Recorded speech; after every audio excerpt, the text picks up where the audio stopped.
Perhaps I live in two worlds, two dimensions. One where I'm here with you and the other where I'm not. One where I'm more alive than I am anything else. I blossom like a lotus under the mud, growing higher till I am able to kiss the sun that shines above us. Let me tell you the story of the first time I entered this place. The first time my eyes were shut and my mind inhaled for the very first time. Like all the smoke and all the toxins were out of my lungs and I breathed in as the water pushed back to the ocean reef. When I was 13 years old, I watched the infamous Christian F. This film is about a teenager who grows up in Berlin in the mid-'80s with a single mother living in a very in-the-box society. She finds a boy and falls in love, and also falls in love with this new world she touches.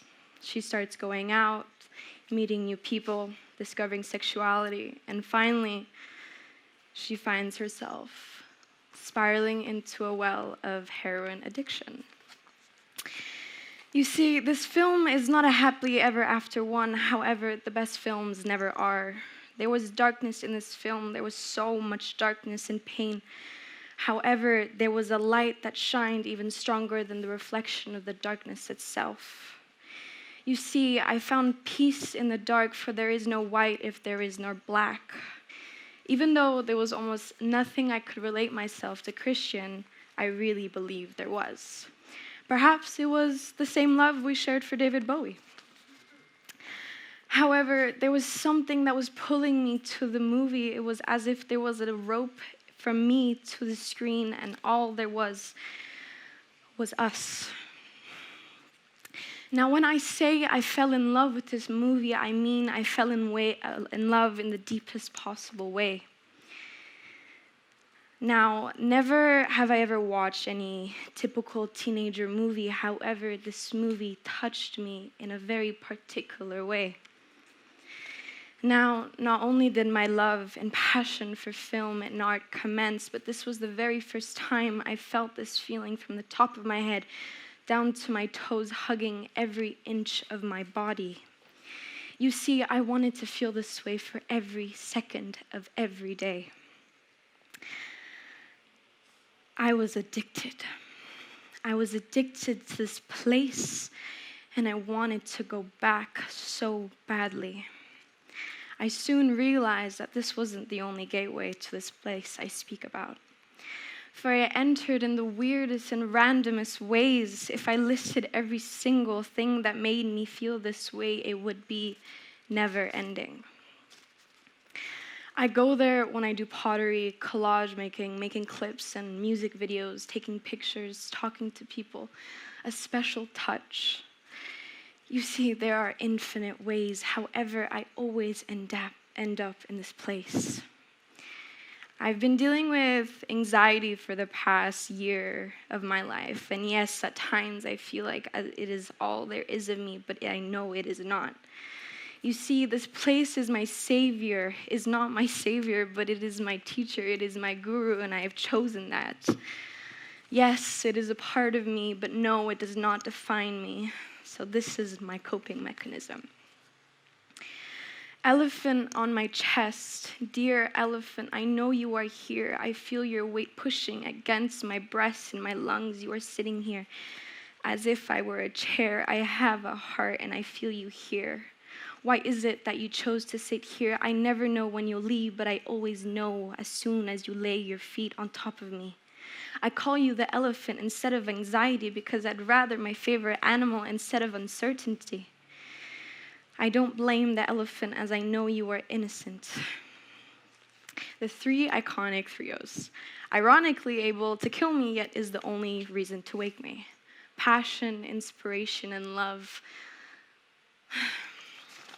So I've been working on a video with a very good friend of mine who is a videographer.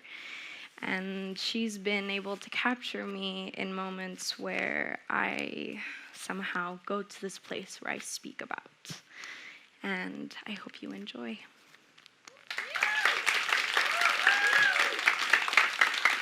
Here you go. You know when you listen to a really good song and it brings you to a completely other place, and it feels like, metaphorically speaking, it teleports you somewhere else. That feeling for me is when I feel happiest. And I think everybody feels it. Like, I feel it through everything I love, which is like pottery and filmmaking and even watching good movies, listening to a really good song. That feeling for me is like being in a constant state of passion and amazement. And it's just so present, and it's all you can think about. So that feeling that like it brings you to another place, that's kind of what my Greenstone's about, I guess, because I can't really talk about something that's so internal, even though I think that everybody feels it. If that's from music or architecture or being a doctor, everybody has this passion. When they do something, it gives them this feeling where they're just somewhere else, or where everything is still, or maybe it's super loud. Like, I feel like when I get that feeling, when I do the things I love, or when I watch the things I love, it's like I'm out of my body, but I'm in this place where there's no noise and there's nobody else but me, and it's just passion, and it's just flowing, and it's super beautiful, and that's the feeling I want to get forever.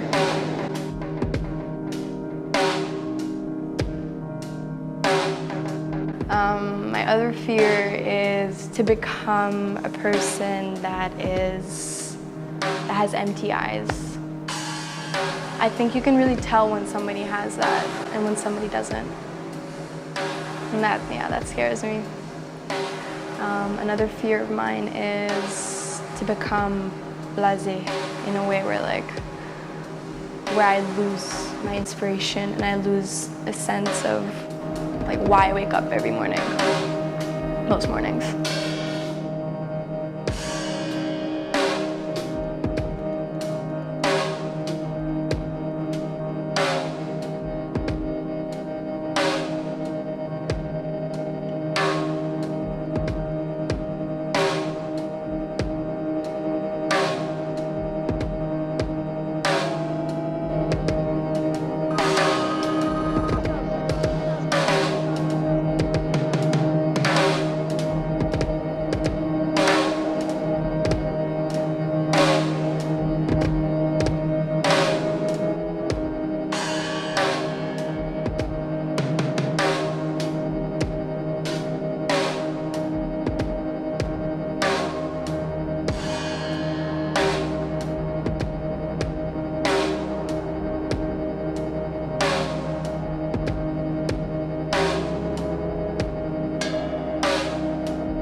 Is more like passion.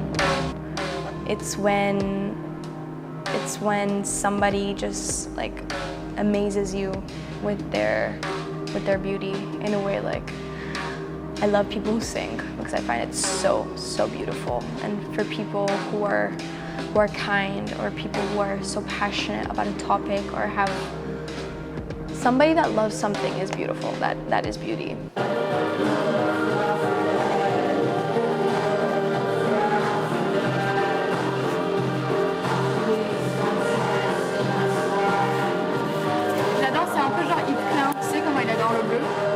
Ouais, j'adore. C'est un peu ça que je mets en ce moment.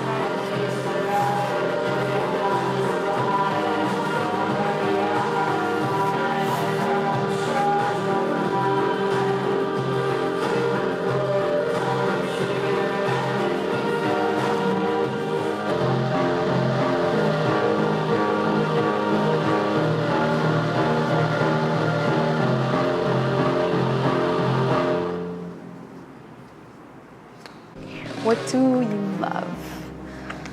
I feel like I love a lot of things. Is ladybugs. I know they're already known to be like super lucky every time we see them, but I love them because I have this amazing memory where my grandpa gave me a carved wooden beautiful ladybird, and he used to give it to me every year since I was like born, I think. And now every time I see a ladybug, I think of him. So yeah, I love ladybugs. On n'est pas sérieux quand on a 17 ans. Un beau soir, font des box et de la limonade. Des cafés tapageurs au lustre éclatant. On va sous les tilleuls, vers de la promenade. Les tilleuls sentent bon dans les bons soirs de juin. L'air est parfois si doux qu'on ferme la paupière. Le vent chargé de bruit. La ville n'est pas loin. A des parfums de vin et des parfums de bière. Voilà qu'on aperçoit un tout petit chiffon d'azur sombre, encadré d'une petite branche, piqué d'une mauvaise étoile qui se fond avec de doux frissons, petite et toute blanche. Nuit de juin, 17 ans, on se laisse riser. La sève et du champagne et vous montez la tête. On divague, on se sent aux lèvres un baiser qui palpite là, comme une petite bête. Le cœur fou Robinson à travers les Romains. Vous êtes amoureux, loué jusqu'au mois d'août. Vous êtes amoureux, vos sonnettes la font rire. Tous vos amis s'en vont, vous êtes mauvais goût. Puis l'adorer, un soir, à daignez-vous écrire. Ce soir-là, vous rentrez au café éclatant. Vous demandez des blocs ou de la limonade. On n'est pas sérieux quand on a 17 ans et qu'on a des tilleuls vertes sur la promenade.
I think being compassionate is really underrated, and I don't think everybody knows. Maybe I don't even know, but I don't think most people know what the meaning of compassion is.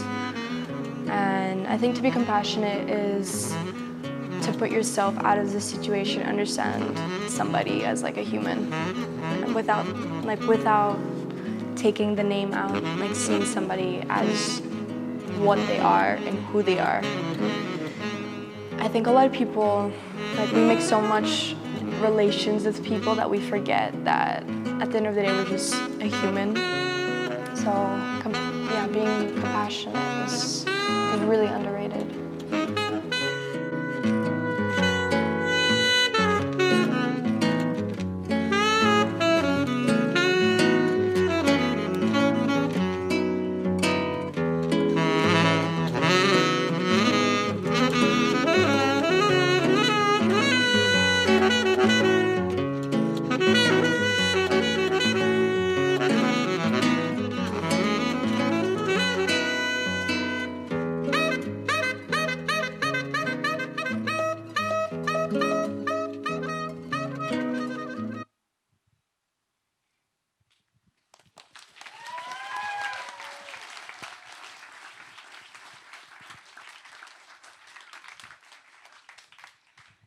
Thank you. I hope everybody enjoyed this video. I'm not very like a verbal communicator, so I hope everybody in this room found some type of feeling from this film, and I hope you guys will continue to inspire and for the rest of your lives. So.